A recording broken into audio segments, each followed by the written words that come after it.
Je vous propose deux lectures ce matin. On va faire une première lecture dans Marc 9 et on va lire des versets 31 à 32. Donc Marc 9, versets 31 à 32.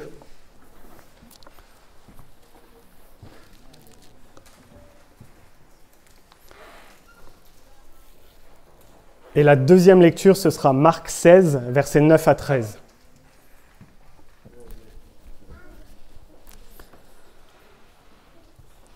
Marc 9, versets 31 à 32 nous dit « Car il enseignait ses disciples et il leur dit « Le Fils de l'homme sera livré entre les mains des hommes et ils le feront mourir. Et 3 jours après qu'il aura été mis à mort, il ressuscitera. » Amen. Mais les disciples ne comprenaient pas cette parole et ils craignaient de l'interroger. Marc 16, versets 9 à 13 nous dit « Jésus étant ressuscité, le matin du premier jour de la semaine, apparut d'abord à Marie de Magdala, de laquelle il avait chassé 7 démons. Elle alla emporter la nouvelle à ceux qui avaient été avec lui et qui s'affligeaient et pleuraient. Quand ils entendirent qu'il vivait et qu'elle l'avait vu, ils ne la crurent point. Après cela, il apparut sous une autre forme à 2 d'entre eux qui étaient en chemin pour aller à la campagne. Ils revinrent l'annoncer aux autres qui ne les crurent pas non plus. Amen. Lorsque nous parlons de la Pâque, aujourd'hui c'est le dimanche de Pâques, et lorsqu'on parle de la Pâque, on a tendance et on va prêcher, on va parler de la crucifixion, on va parler de la résurrection, on va parler de Pessah, le passage, Dieu qui sauve le peuple d'Israël, Dieu qui nous sauve. La Pâque nous parle de cela. Amen. Et ce matin, je vous invite à regarder la Pâque. Pardon, j'ai perdu un petit capuchon. Et je vous invite à regarder la Pâque comme l'accomplissement parfait de la promesse de Dieu. La Pâque, et c'est le titre de mon message ce matin, la Pâque est une promesse. Amen. La Pâque est une promesse que Dieu nous a faite. Amen. Dieu sauve. La Pâque, c'est à propos de cela. Dieu nous sauve. Dans les 2 passages des Écritures qu'on vient de lire, le premier passage qu'on a lu, donc Marc 9, nous relate une discussion entre Jésus et les disciples. Jésus et les disciples sont en train de discuter, Jésus leur parle et leur explique de manière très explicite ce qui va se passer. Il va se passer quelque chose, Jésus va souffrir, le Fils de l'homme doit être livré, le Fils de l'homme va souffrir et le Fils de l'homme va mourir. Jésus explique ceci aux disciples et Jésus leur dit « et il ressuscitera ». Et dans cette conversation, les disciples entendent tout ce que dit Jésus. Et lorsqu'on lit l'évangile de Marc, ce que Marc nous dit, c'est que les disciples ne comprennent pas cette parole. Le verset 32 nous dit qu'ils ne comprenaient pas ce que Jésus disait. Ils ne comprennent pas ce qui va se passer. Jésus leur explique exactement ce qui va venir dans les jours qui arrivent, et Jésus leur dit que 3 jours après, il ressuscite, et les disciples ne comprennent pas. On pourrait même pousser l'idée un peu plus loin. Le terme grec qui parle de « comprenez », c'est le terme « agnoēn ». Et agnoēn, ce n'est pas simplement comprendre. Ils étaient dans une ignorance. Ils n'arrivaient pas, ils étaient butés.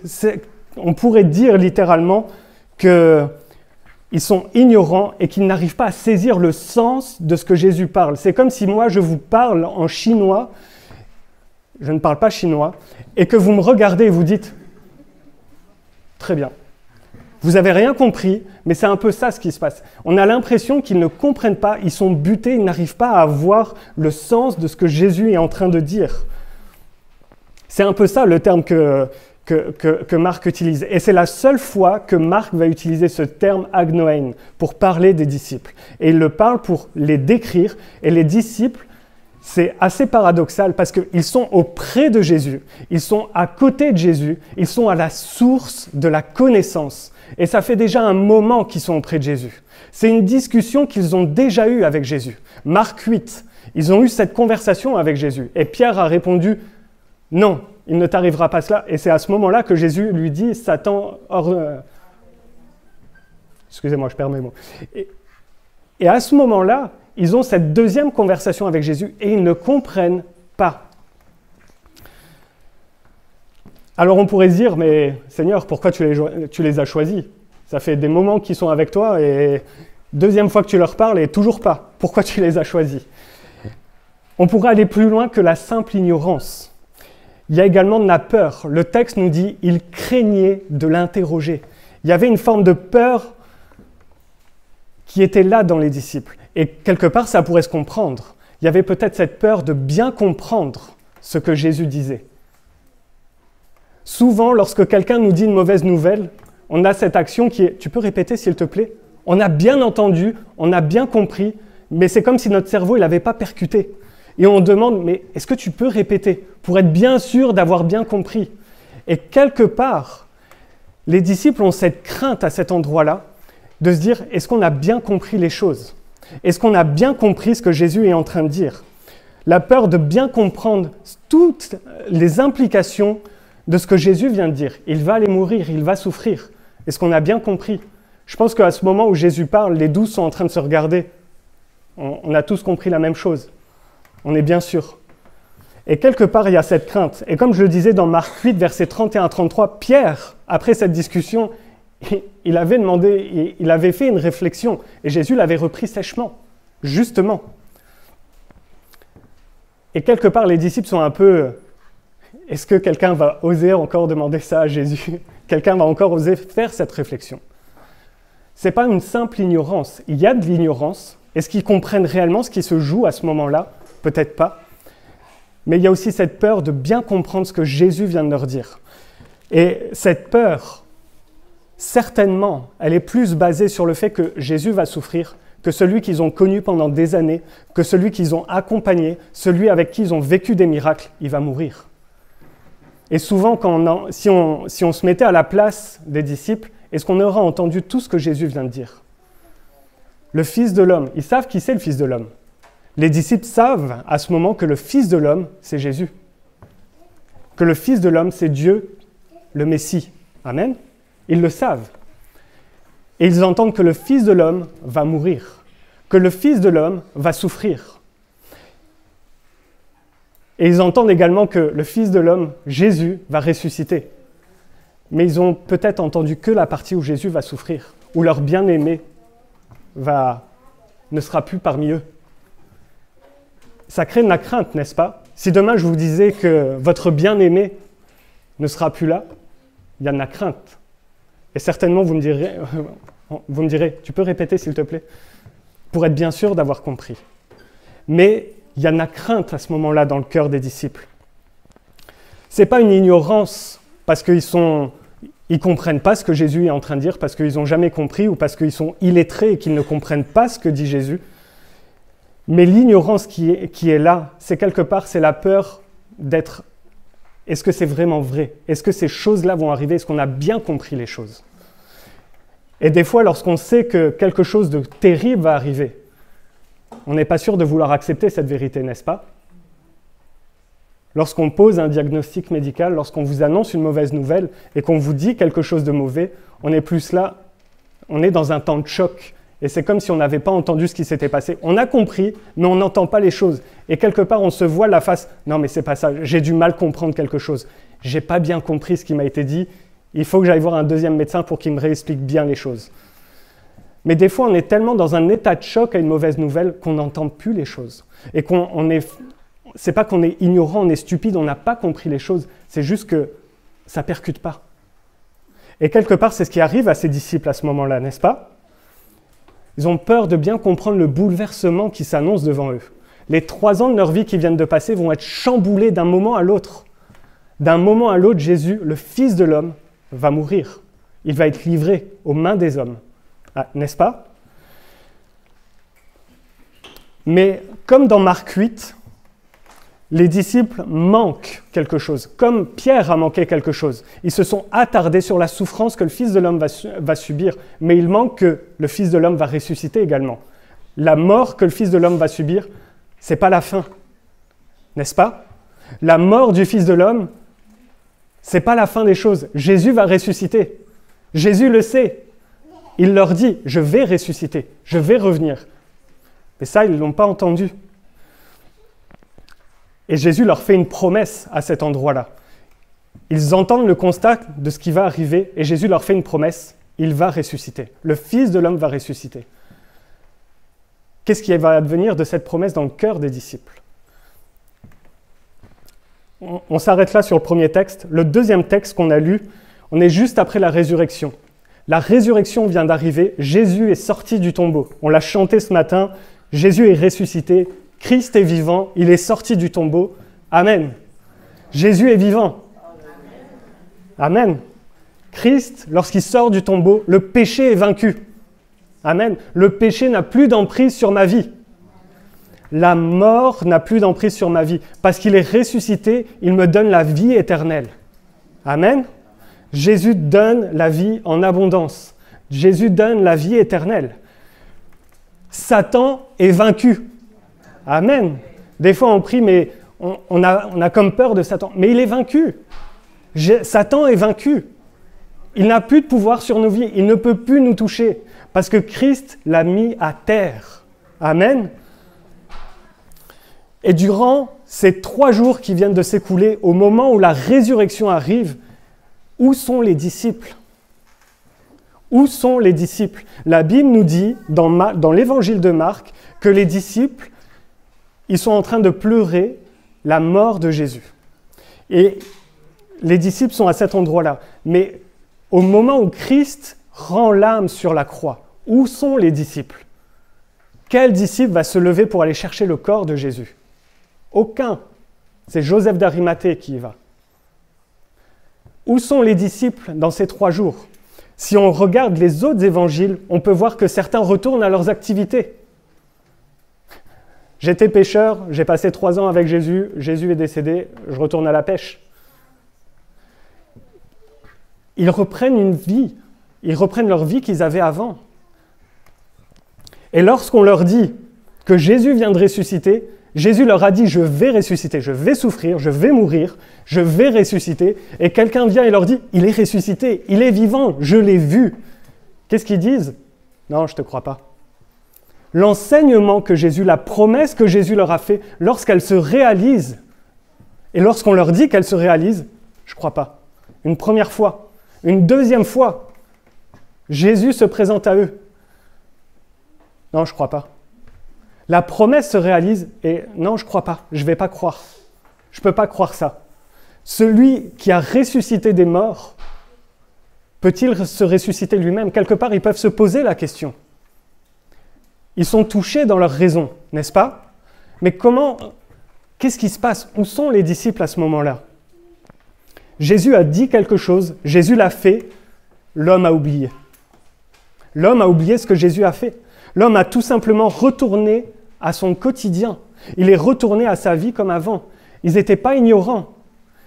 Est-ce qu'ils étaient ignorants de ce que Jésus allait faire? Jésus leur a dit. Ils savaient ce qui allait se passer. Est-ce qu'ils doutaient de Jésus, que Jésus pouvait le faire? Ça peut soulever pas mal de questions, n'est-ce pas? Sur l'état des disciples. Jésus a été précis et il leur a toujours dit « Le Fils de l'homme va souffrir, le Fils de l'homme va mourir et il ressuscitera. » Amen. Alors je vous rassure, le but ce matin, ce n'est pas d'accabler les disciples et de dire « mauvais disciples, ils n'étaient pas bons, ils n'étaient pas bien ». Je pense qu'à leur place, je n'aurais pas été mieux, j'aurais certainement été pire. Je vous rassure, on aurait certainement tous été pire. Parce qu'on est tous des hommes, on est tous imparfaits. Et il y a tous des choses qu'on arrive à peut-être capter, il y a tous des choses qu'on n'arrive pas à capter. Et on est imparfait. Et on peut perdre les choses. Mais quelque part, l'accent ce matin que j'aimerais mettre, ce n'est pas sur les disciples seulement, mais c'est sur Jésus. Sur Jésus, pourquoi? Parce que Jésus, il a fait une promesse aux disciples. Il leur a dit ce qui allait se passer et il leur a promis qu'il va ressusciter. Lorsque le texte dit « il ressuscitera », le fait d'utiliser un futur, c'est une promesse. C'est une promesse qui va s'accomplir. Amen. Jésus va ressusciter. Et frères et sœurs, quelque part, il y a un principe derrière, c'est que Dieu tient ses promesses. La Pâque vient me rappeler que Dieu tient toujours ses promesses. Et lorsque Dieu me fait une promesse dans ma vie, Dieu l'accomplit. Même des fois quand on ne comprend pas. Amen. Dieu tient ses promesses. Et quelque part, c'est sur ça que j'aimerais qu'on puisse discuter. J'allais dire discuter, mais Mais Dieu tient ses promesses. Et lorsque Dieu nous fait une promesse, ça nous demande à nous certaines choses. Comme les disciples, ils n'ont pas fait, c'est à nous de le faire. S'attacher à la promesse. Il ressuscitera. Est-ce que je m'attache à cette promesse? Il va ressusciter. Lorsque Dieu me fait des promesses dans ma vie, est-ce que je m'attache à ces promesses? Amen. Est-ce que je discerne même la promesse?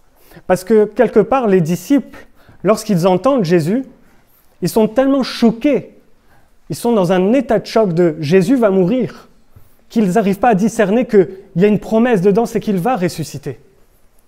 Mais est-ce que moi, dans ma vie, lorsque je passe du temps devant Dieu, lorsque je lis la parole de Dieu, est-ce que je discerne les promesses de Dieu pour ma vie? Est-ce que je discerne la promesse qu'il m'a faite? Amen. La première chose, c'est de discerner la promesse. Pour s'attacher à la promesse, il nous faut déjà pouvoir la discerner, de pouvoir la voir, de pouvoir comprendre ce que Jésus va faire. Qu'est-ce que Dieu a dit? Amen. La promesse ne vient pas parce qu'un jour, une personne m'a dit quelque chose, mais la promesse vient parce que lorsque je suis devant Dieu, lorsque je lis la parole de Dieu, sa parole, elle se révèle à moi. Amen.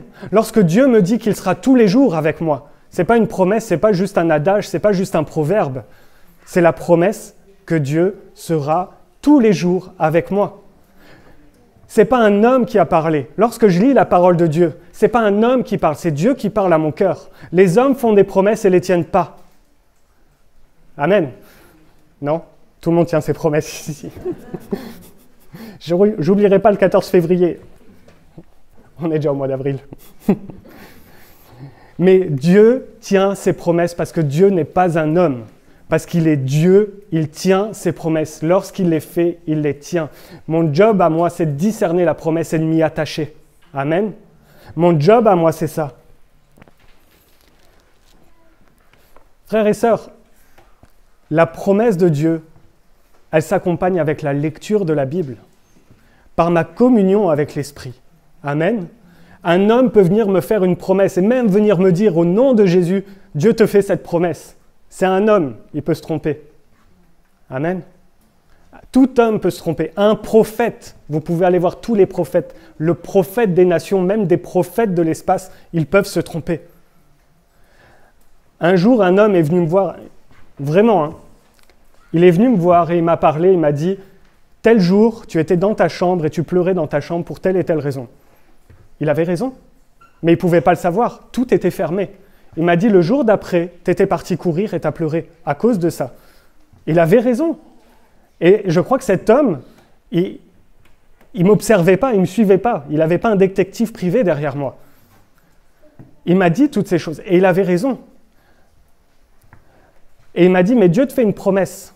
Tu vas avoir cela, ça, ça, ça, et comme ça. Il m'a parlé de mes parents. Il s'est trompé. Mes parents sont décédés. Il m'a parlé de plein de choses. Il s'est trompé. Les hommes peuvent faire des promesses, peuvent même croire qu'elles viennent de Dieu, ils peuvent même venir me le dire au nom de Dieu. Frères et sœurs, les hommes font des promesses, mais les hommes peuvent se tromper. Amen. Les hommes peuvent se tromper. Par contre, lorsque je lis la Bible, lorsque je suis dans ma communion avec le Saint-Esprit, lorsque Dieu est là, et que Dieu me fait des promesses, et lorsque je lis la parole de Dieu, qu'il ne m'abandonnera jamais, qu'il sera toujours là avec moi, qu'il peut guérir mon cœur, qu'il peut guérir mes blessures.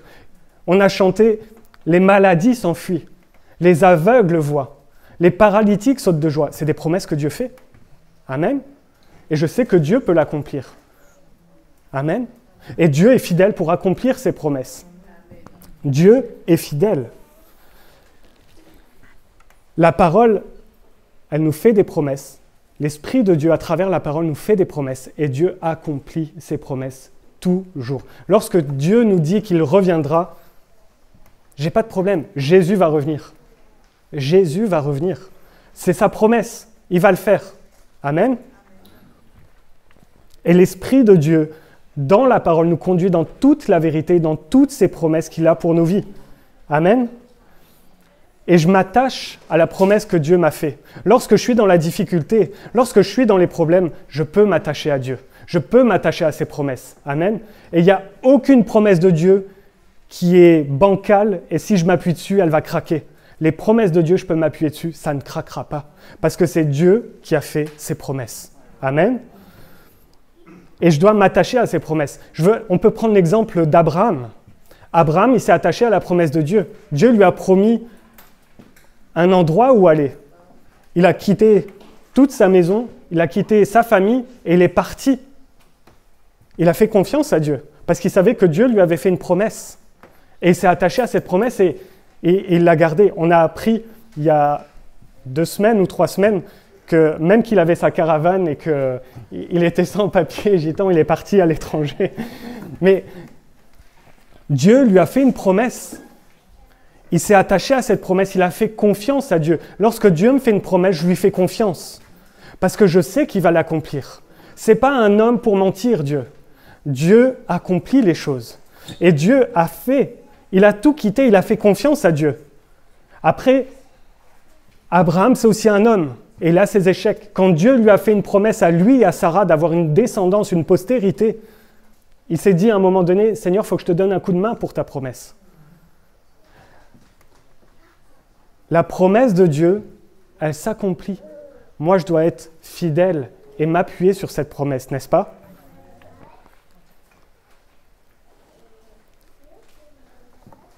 Et Abraham, on pourrait dire à un moment donné, il s'appuyait plus sur lui-même que sur Dieu, parce qu'il y a eu la problématique avec Agar, et quand il allait dans un autre pays, il disait « Cette femme n'est pas ma femme, elle est ma sœur ».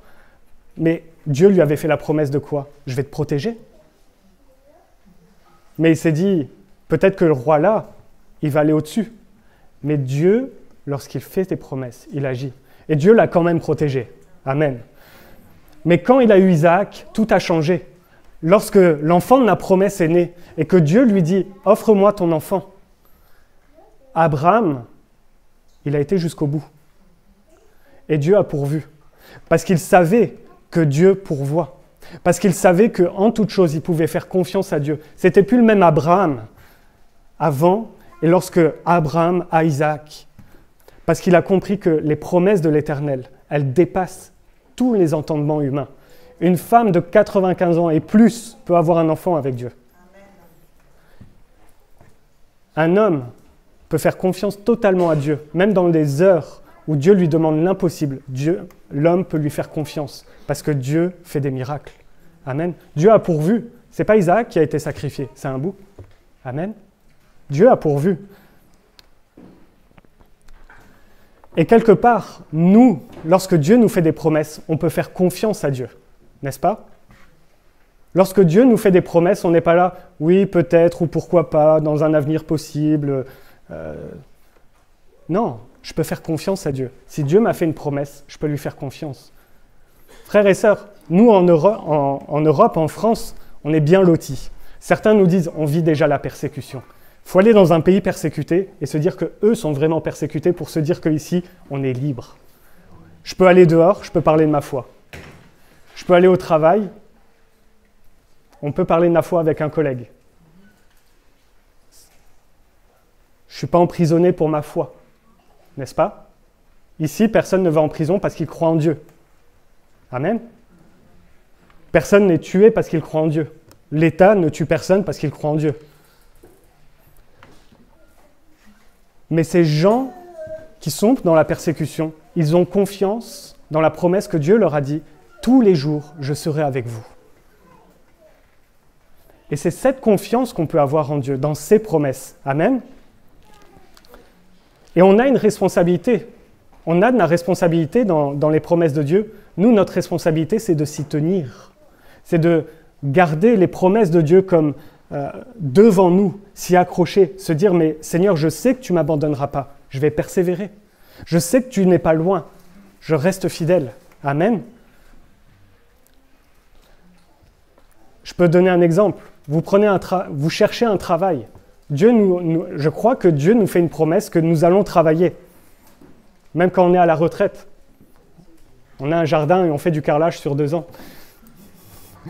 Mais je crois que Dieu nous fait des promesses, et l'une des promesses de Dieu, c'est qu'on travaille. Parce que lorsque je lis les Proverbes, Dieu nous dit que les feignants, c'est compliqué. La paresse, c'est un défaut, c'est une tare. Et le contraire de la paresse, c'est aller travailler, n'est-ce pas? Et je crois que Dieu fait cette promesse.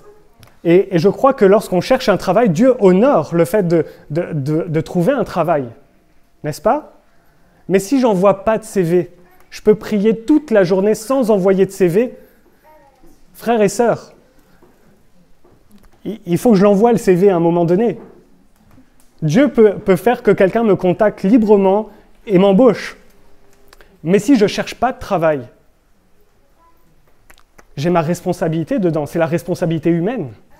Dans la promesse, il y a une responsabilité humaine. La foi, elle est raisonnée.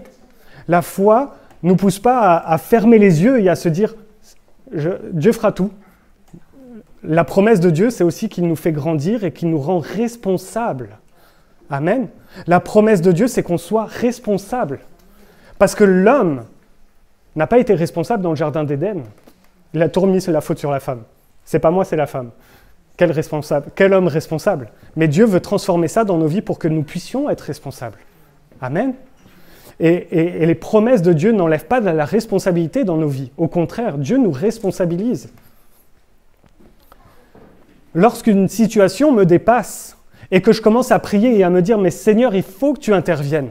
Seigneur, il faut que tu agisses. » La prière, c'est pas mettre ses mains sur les yeux et juste, on les enlève, j'ai prié, ah, la situation n'est plus là.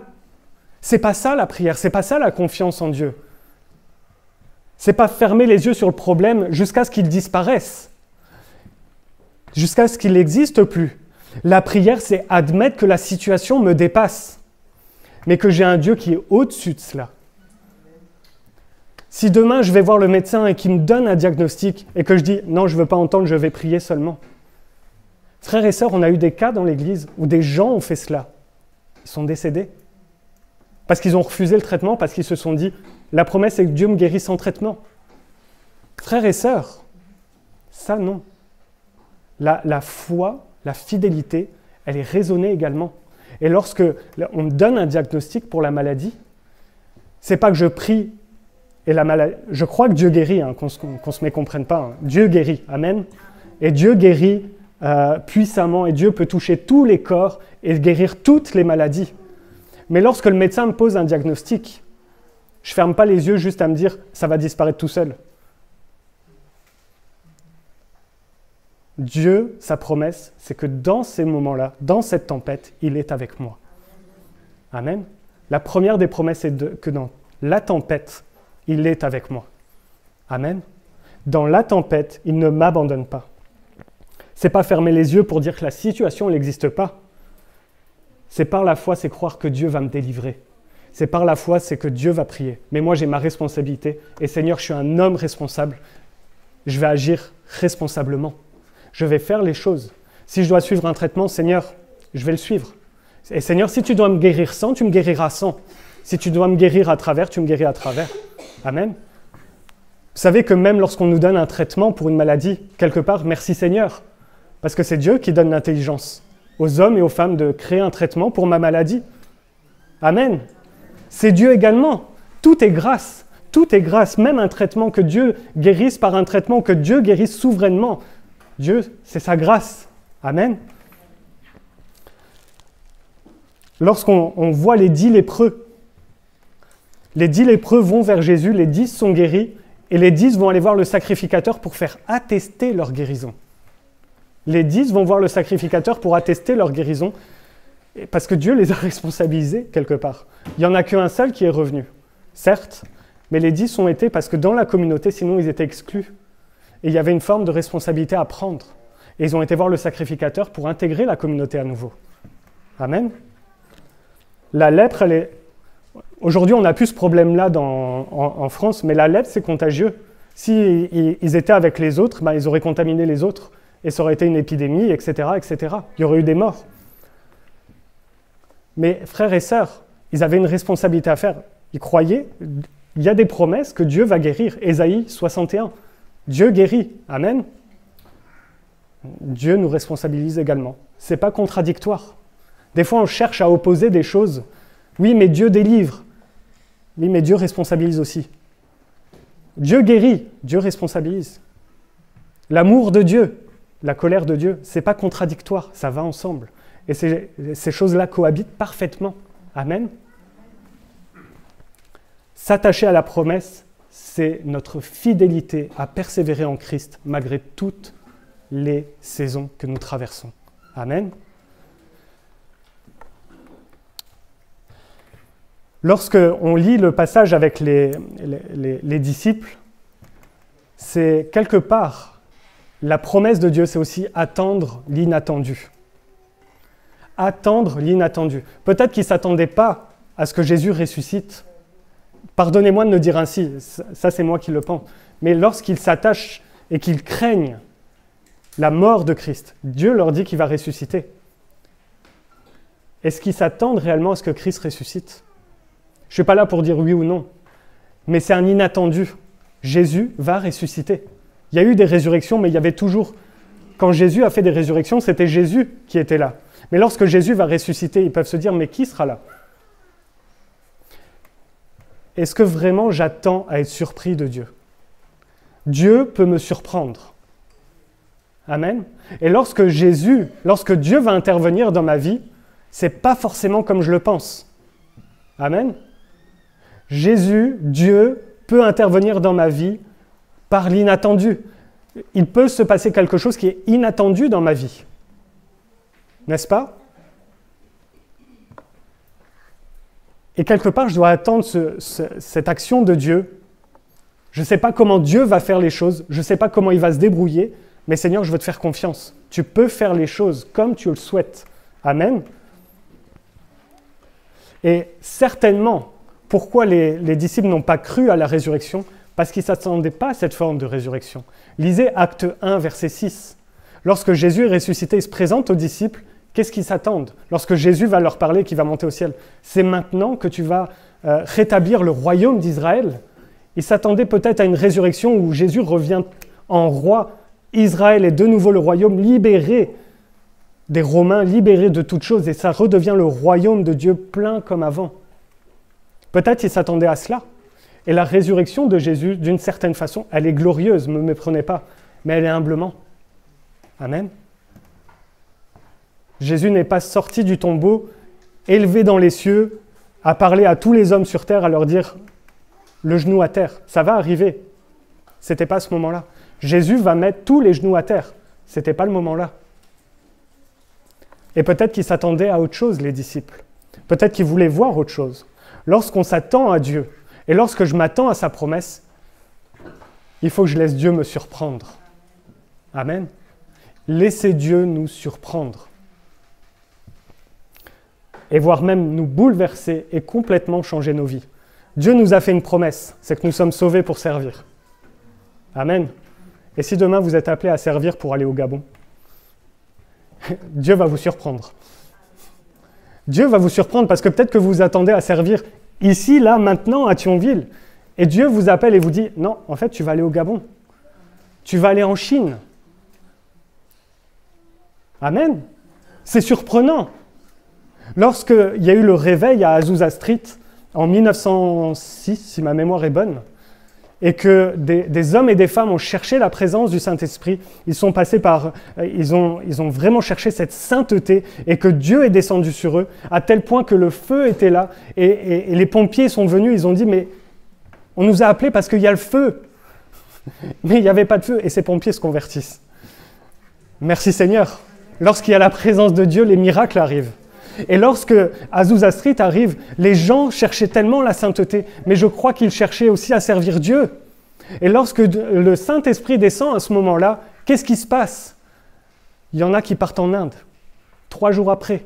Il y en a qui partent en Chine quelques jours après. Il y en a qui partent aux 4 coins du monde. Frères et sœurs, si le Saint-Esprit vient en ce moment, à cet instant, et nous remplit de son esprit et nous appelle à le servir, est-ce qu'on est prêt à le laisser chambouler nos vies ? Amen. Est-ce qu'on est prêt à laisser Dieu bouleverser nos vies ? Parce qu'on est dans notre confort, dans notre quotidien. Mais la promesse de Dieu, c'est une promesse qui peut bouleverser ma vie. Amen. Dieu peut bouleverser ma vie. Et lorsque Dieu répond à ses promesses, des fois on se plaint, mais Dieu a fait des promesses, mais Dieu ne me répond pas. Dieu n'accomplit pas sa promesse. Mes frères et sœurs, la question que je pourrais poser, c'est est-ce que Dieu n'a pas accompli cette promesse ou tu as fermé les yeux pour ne pas voir l'accomplissement? Est-ce que des fois on ne ferme pas les yeux? Dieu accomplit les choses. Et on dit, non, pas comme ça, je ne veux pas. Pas ainsi. Pas de cette manière, Jésus. Moi, je sais mieux que toi. Là, ça ne va pas me plaire. On peut même aller plus loin. Des fois, on attend des réponses de Dieu. Est-ce qu'on veut vraiment que Dieu nous réponde? Parce que des fois, on sait que Dieu va nous dire non. N'est-ce pas? Dieu est souverain. Et la manière dont Dieu répond et dont Dieu accomplit sa promesse, c'est un acte souverain de Dieu. C'est-à-dire que Dieu agit de la meilleure des manières sans même que moi je puisse la comprendre. Il agit en autonomie complète. Dieu n'a pas besoin de me demander mon avis pour savoir que ça va être bon pour moi. Lorsque Dieu m'envoie à tel endroit, il sait que ça va être bon pour moi, même moi si je ne le vois pas encore. Dieu sait parce que Dieu est souverain. Ça veut dire qu'il agit comme lui entend agir. Frères et sœurs, ça pose la question, lorsqu'on parle de promesses, à quel point je laisse Dieu être souverain dans ma vie? Quelle place de souveraineté a Dieu dans ma vie? Est-ce que Dieu est souverain totalement, je disais jeudi, ou est-ce qu'il est souverain juste dans une pièce au fond de ma vie? Où Dieu est souverain dans ma vie? Peut-être certains vont se dire merci d'avoir parlé de ça, mais Dieu te promet un mariage. Non, il n'y a pas de célibataire. Les jeunes sont incapestes. Les jeunes sont incapestes, personne ne veut se marier. Mais Dieu promet le mariage. Mais est-ce que tu es prêt à accepter le mariage comme Dieu te l'a promis? Ou est-ce que tu veux quelque chose qui ressemble à ce que toi tu aurais envie et voilà, c'est comme ça, moi je veux ci, moi je veux ça. Dieu te promet. Aujourd'hui, homme ou femme, le désir des fois c'est d'avoir quelqu'un. Je veux que ce soit quelqu'un qui soit sportif. Sportive, hein, ne me méprenez pas, ce n'est pas ciblé. Je veux quelqu'un qui soit sportif, je veux quelqu'un qui soit travailleur, qui ait un bon travail, je veux quelqu'un qui prie, qui sert à l'église, je veux ci, je veux ça. Où est-ce qu'il aura le temps pour toi?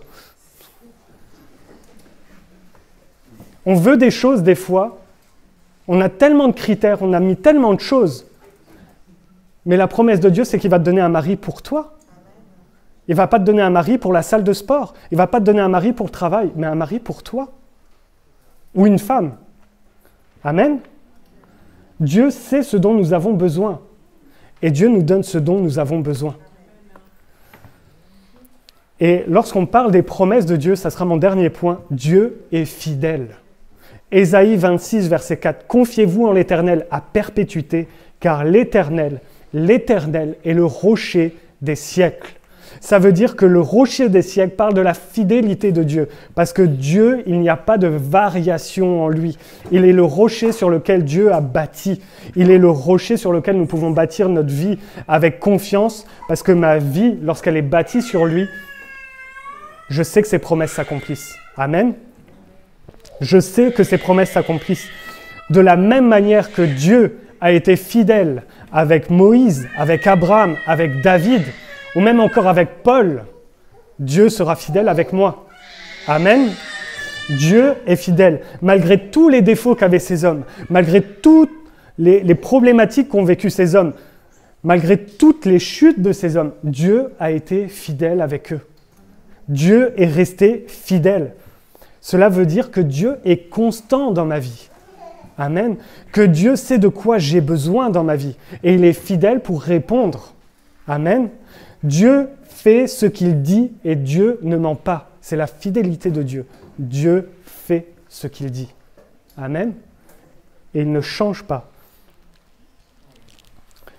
Dieu est fidèle. Et des fois, on voit dans la Bible, et Genèse 8, verset 1 nous dit « L'Éternel se souvint de Noé ». Et ce verset nous dit « Dieu se souvint ». Et ça pourrait être paradoxal de se dire, mais tu dis, Dieu est fidèle et Dieu se souvient. Ça veut dire que Dieu a oublié s'il se souvient. Il y a quelqu'un sur un bateau, quelque part. Dieu se souvient et il va agir. Mais le terme qui est utilisé, c'est pas « il se souvient parce que Dieu a oublié », c'est un langage d'alliance. C'est Dieu va agir. Quand c'est marqué « Dieu se souvient », c'est pas Dieu a oublié, c'est Dieu entre en action. Et je prie pour que dans vos vies, il y ait des moments où Dieu se souvient de l'alliance qu'il a fait avec vous. Parce qu'à la croix, lorsque j'ai accepté Jésus dans ma vie et lorsqu'il est Seigneur dans ma vie, Dieu se souvient de l'alliance qu'il a fait et il agit dans ma vie. Amen. Dieu est fidèle pour agir et Dieu se souvient et se souviendra de nous. Amen. Non pas qu'il nous oublie, mais Dieu agit conformément à ce qu'il dit. Amen. Les disciples, ils étaient certainement découragés. La Bible nous dit qu'ils pleurèrent. Ils étaient certainement découragés. Ils étaient certainement brisés dans l'amour qu'ils pouvaient avoir. Pierre est un homme qui a renié 3 fois à ce moment-là. Ils sont brisés, ils sont découragés, leur fierté est brisée. Imaginez seulement Pierre. On lui a dit, mais tu étais avec Jésus. Et lui, il disait non. On met l'accent sur Pierre, mais les autres n'étaient pas là non plus. Dans leur image, l'image de Pierre, c'est quoi? C'est plus tu es Pierre, c'est tu étais avec Jésus. Ils sont brisés, ils sont certainement découragés. Mais ce n'est pas ça qui a conditionné que Christ revienne vers eux. Ils ont été brisés, ils ont été découragés, mais Christ est venu vers eux. Amen. Christ est venu vers eux. Et Christ a fait ce qu'il a dit. Le psaume 34, verset 18 nous dit « L'Éternel est près de ceux qui ont le cœur brisé, et il sauve ceux qui ont l'esprit dans l'abattement. » La promesse que Dieu nous fait, et la Pâque est aussi cela, c'est que Dieu sauve, que Dieu restaure. Amen. Et je crois que ce matin, il y a cette promesse. Et je crois que souvent, plus qu'on ne pense, et peut-être plus ici qu'on ne pourrait le penser, passent par l'abattement, peuvent être découragés, n'est-ce pas? Parce que la vie est ainsi. La vie est avec toutes ses difficultés. Lorsque chaque semaine qui passe a son lot d'épreuves, on se dit toujours, la semaine prochaine, ce sera mieux. Mince, la semaine prochaine quand même, ça ira mieux. Peut-être dans 2 mois, ça ira mieux. Mais chaque journée, chaque semaine a son lot d'épreuves. Et des fois, ça nous décourage parce qu'on a l'impression d'être pris comme dans une spirale infernale où chaque jour, ça va être de pire en pire. Chaque jour, c'est plus compliqué que le jour d'avant. La promesse que Dieu fait, c'est que même dans ces moments-là où tu peux te sentir découragé, il est près de toi. Il est près de toi. Amen. Et parce qu'il est près de moi, je sais que même dans le découragement, que même dans l'épreuve, je peux m'appuyer sur lui. Je peux simplement prendre ce temps avec lui et dire « Seigneur, ça va plus. Je suis découragé. » Mais la promesse de Dieu, c'est de dire quoi? Il est l'Éternel près de ceux qui ont le cœur brisé. Et il sauve ceux qui ont l'esprit dans l'abattement. Amen. Dieu a promis qu'il relèverait ceux qui sont découragés. Dieu accomplit ce qu'il fait.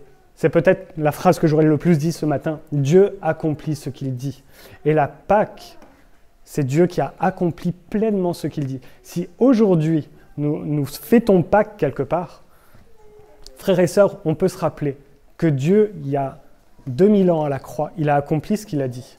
Pourquoi il n'accomplirait pas ce qu'il a dit aujourd'hui dans ma vie? Amen. Pourquoi Dieu n'accomplirait pas ce qu'il a promis dans ta vie?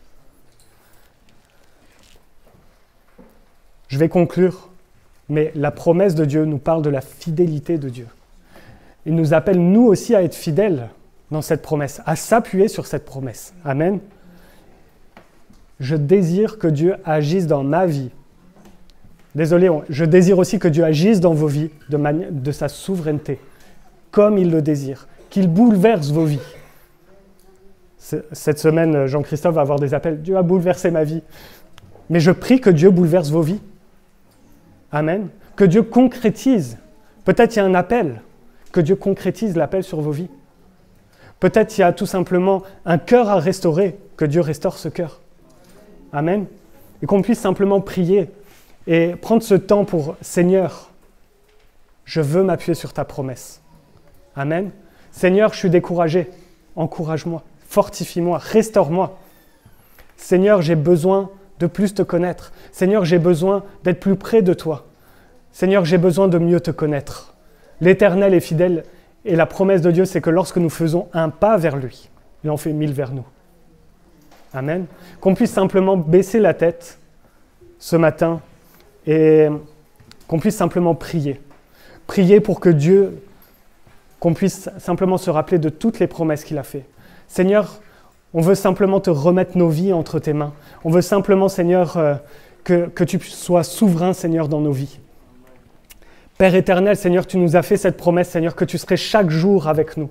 Tu nous as fait cette promesse, Seigneur, que tu nous encouragerais, Seigneur, que tu serais là, Seigneur, pour nous restaurer, Seigneur, pour nous sauver, pour nous fortifier. Seigneur, tu nous as fait cette promesse, Seigneur, que tu nous guérirais. Et Seigneur, tu nous guéris, Seigneur, jusqu'à la maladie du péché. Seigneur, je te remets, Seigneur, chacun de mes frères et sœurs. Tu connais les besoins, Seigneur. Tu connais les cœurs, Seigneur. Tu connais les vies. Tu sais, Seigneur, là où il y a besoin, Seigneur, d'un toucher particulier, Seigneur, de ta main. Et Seigneur, ce matin, nous te prions, Seigneur, pour que tu puisses, Seigneur, toucher les vies, Seigneur. Pour que par ton esprit, Seigneur, tu puisses visiter chaque cœur. Que chaque cœur, Seigneur, ce matin soit encouragé, fortifié. Et que la semaine à venir, même avec son lot d'épreuves, même avec toutes ces difficultés, soit une semaine, Seigneur, où tu encourages. Soit une semaine, Seigneur, où, malgré la difficulté, nous avançons paisiblement parce que tu es là. Seigneur, que ton nom soit béni. Seigneur, je veux prier, Seigneur, pour chacun. Seigneur, que ta grâce, Seigneur, se répande dans les cœurs et dans les vies. Seigneur, que ton nom soit béni. Seigneur, que ton nom soit glorifié, que ton nom soit élevé, Père. Seigneur, nous te remettons toutes choses en ton nom. Sois béni, Père. Amen. Amen. Quelques amens.